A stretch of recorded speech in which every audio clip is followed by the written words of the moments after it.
We are talking The Medium. This is a 2021 movie from Thailand, although I believe it was co-financed by South Korea. So it's obviously in the language of Thai, so it's going to be a subtitled movie unless you get a dubbed version, I guess. And it's essentially a possession film and is kind of a found footage movie.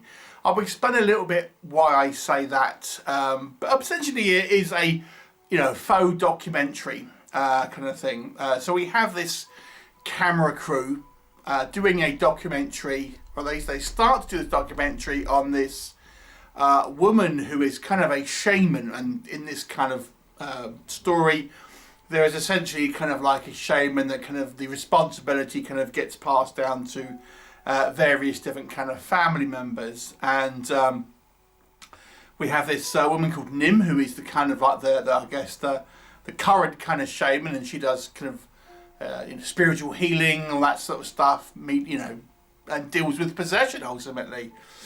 Now her niece is this girl called Mink, who is this kind of young woman.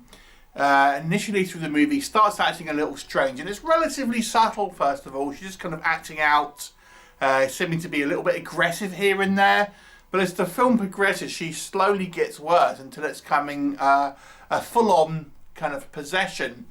And this kind of family and the wider kind of people around them are going to be trying to tackle this kind of menace, but this menace is pretty powerful. So let's discuss. So one quick thing before I forget: if you are a dog lover, you may want to skip this movie. That's all I'm saying. All I'm saying. So what works in this film? So this is kind of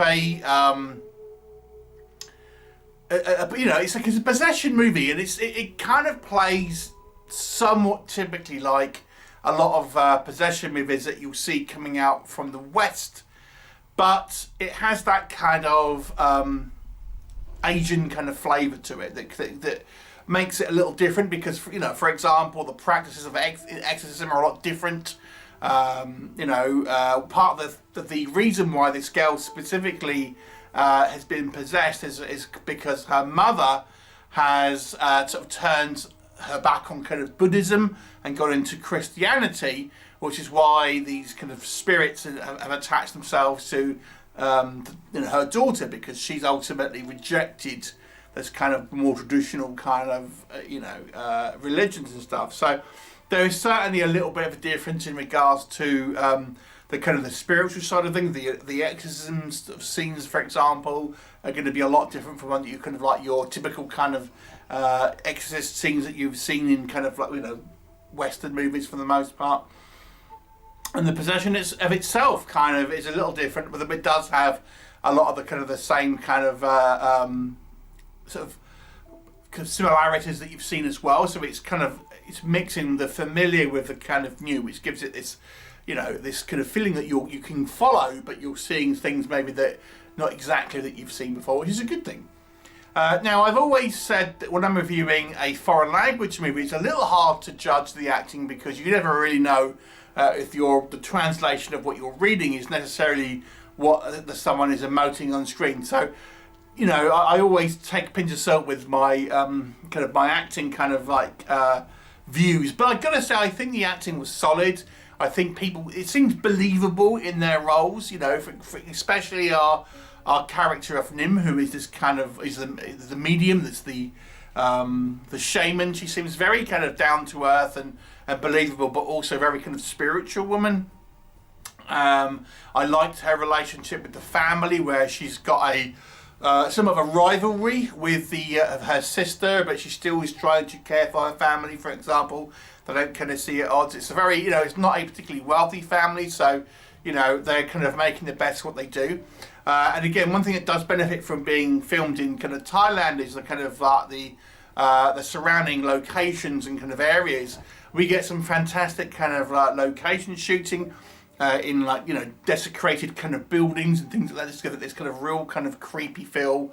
We have a lot of the action takes place sort of towards the end of the movie in this I think it's like an abandoned factory or something. I forget what they actually called it, but it looks kind of really kind of creepy, and I have to say it makes a great kind of location.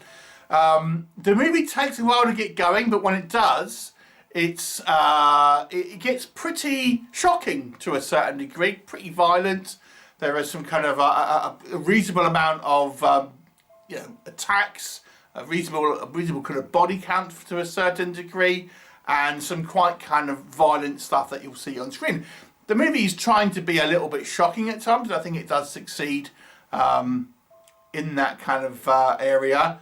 And again, I'll say, if you're a dog lover, maybe not the film for you. That's all I'm saying. And not only for one reason, there's actually two reasons.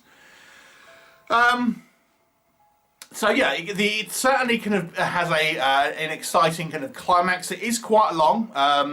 It's not all of the last kind of 5 minutes. It does actually have quite an extended kind of sequence where things get a little bit, a little bit hairy, you might say.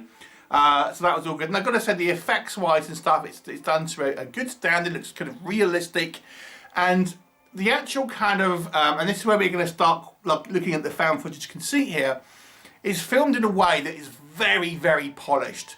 And it almost isn't a found footage movie in some ways because of the way that it's filmed. And I'm going to come on to a little bit more detail about why I think that's a problem in a minute. But on the plus side, I have to say, it's the most polished found footage film you'll ever see.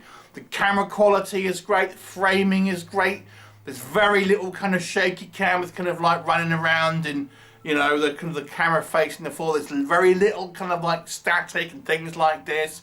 You'll always get a good kind of angle. You'll hear what people are saying. So on a technical level, it's very strong. But herein lies the problem with that. Now, before I get into that, I will say one of the other things I would say this movie, as a negative, it is way too long. I mean, the movie's nearly an hour and a quarter, 2.25 hours long. It is a long movie, and it did not need to be that length. I mean, again, we're judging this by kind of Western standards, but 2.25 hours is a long old time for a relatively kind of slight plot, to be honest. I mean, the plot doesn't deviate much from your typical possession movie, if I'm quite honest. You have a few kind of bells and whistles that kind of give it this cultural flavour, but the actual story itself is kind of the same sort of thing that you would have seen before.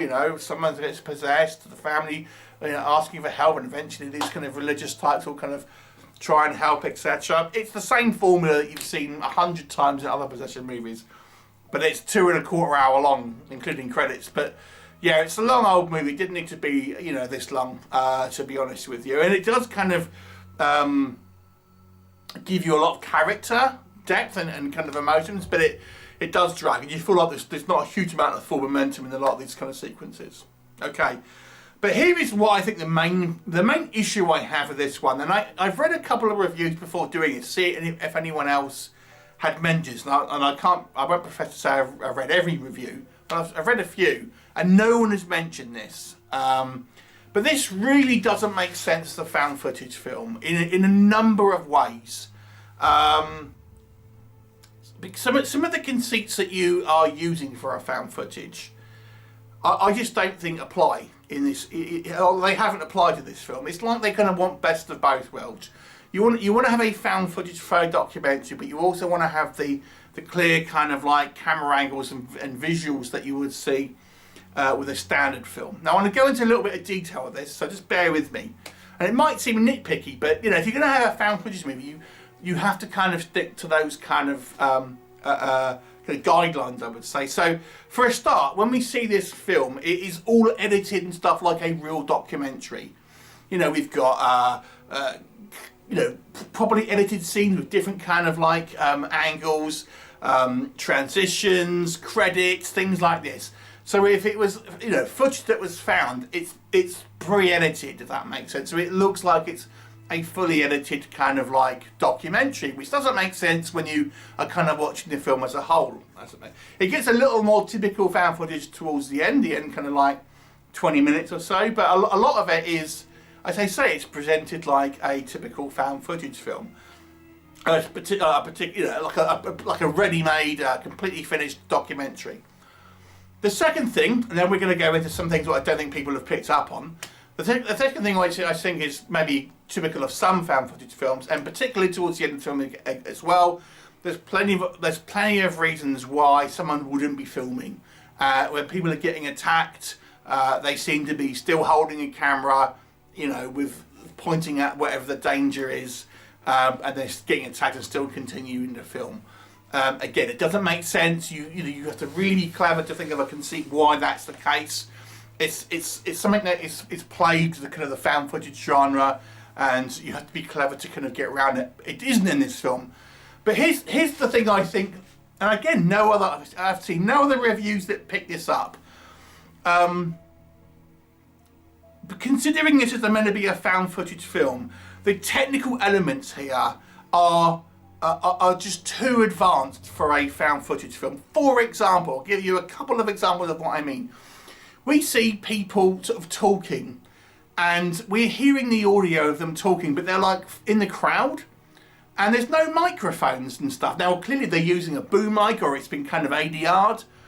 But if you were filming this and there were like a group of people, you would hear that ambient noise, and there isn't anything. So you're hearing of the characters that we're concentrating on sort of talking in a clear manner, like they're mic'd up. I was checking to see if the actual film had them mic'd up, as in part of the actual kind of story. It didn't, but it didn't. You know, again, at a technical level, you either need to be showing them that they're mic'd up, or you need to be. You couldn't have all this ambient noise. Another thing, right? So we're meant to believe this camera crew is following this family around. They're going into work, they're going to all these kind of public places on this kind of buses. No one's looking at the camera. I mean, it's like the camera isn't there. There's one or two occasions where they'll acknowledge that there's a camera here, but even the kind of the randos, the kind of like the public, just the people who aren't concerned with the story, don't like, if you're standing there with a camera, you're going to look at the camera like I am now. No one does it. So it's almost like, ignore the camera, and that would be true if it was a typically filmed movie, but this is meant to be a found footage movie, so we're meant to believe there are people there with the kind of the camera and filming. So you would have people interacting more with the kind of the film crew, and like I said, people just don't look at it as if it were being filmed as a kind of standard kind of movie. We've got kind of multiple angles of different people in the same sequence of events. So, for example, there's a sequence where we've got Mink who's driving into, I think it's work, and we see footage of her in the car, and then we see like an overhead shot which looks like it's been taken on top of the building, looking down at the car, pulling up, and her getting out, and then there's someone like in the office when she sort of comes in. I mean, you would need about like 30 people doing it all around like where she's going to kind of get these angles if we're meant to believe that this is a kind of like a an actual kind of found footage movie. There's too many kind of like edits and cuts and things like that for it to be having all these kind of people there. And again, it's especially silly when we get into the more dangerous situations and we're kind of doing like that. Now, I guess you can say there's going to be a few people doing this documentary. We only ever really see, I think, 2 of them. But yeah, it doesn't make sense, to be honest, in regards to the way this kind of movie is filmed. It's almost like it can't decide whether it's wants to be a kind of a found footage movie or if it wants to be a traditional style film. So you forget that it's a found footage movie, but only when it wants you to kind of like to know, oh yeah, we're a found footage film. So then we'll have something which is kind of like references the actual kind of people there with a camera and things like this. So it doesn't really work as a found footage, and I found myself like really looking for things, because I couldn't tell if this was meant to be a found footage or not initially, and I found myself like being pulled out of the film because I'm thinking, is this found footage or isn't it? You know, and it's just kind of like, it's way too glossy and kind of like well produced for it to look to be a genuine film. But then occasionally you'll get someone going, "No, stop filming," and things like this. So I don't think it worked as a found footage. They would have been better off kind of having it as a traditionally shot film, because that's how it's mostly presented. There's only a couple of occasions really that they'll interact with either the camera itself or the people who are doing this faux kind of documentary. And that's just a couple of examples. That's not everything. This movie is littered with kind of like things like that weird thing, and that doesn't really seem like this would like you'd have these kind of people there, and they would be filming this in like a continuing, you know, ongoing kind of situation, which gets quite dangerous, and no one's calling the police or anything like that. So I feel that there's some real issues with the conceit of this movie being a kind of found footage style film. Is there anything else that I can kind of say that is a negative? I think the ending gets a little bit too crazy, if I'm honest. We get quite a big climax and quite a kind of violent finale, and it goes in, you know, it ends up being kind of going from a possession movie to almost a kind of like a zombie movie, is the best way I'd kind of describe it. And it seems a little much, if I'm honest. It seems to get a little bit too crazy. I mean, it's cool, but it's gone from a somewhat kind of grounded tale to then kind of like quite a lot of craziness, to be honest. And I never really feel like you got like super loads of answers about what's kind of going on, or the aftermath of this and things like that. So what do we think of this film? I think it's a very well acted film. I think it's a very well put together film. I don't think it works as a found footage movie.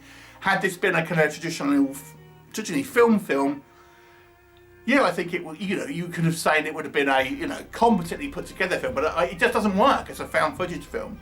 It just doesn't make sense as one. So that's the decision that they've made, so I've got to judge it accordingly.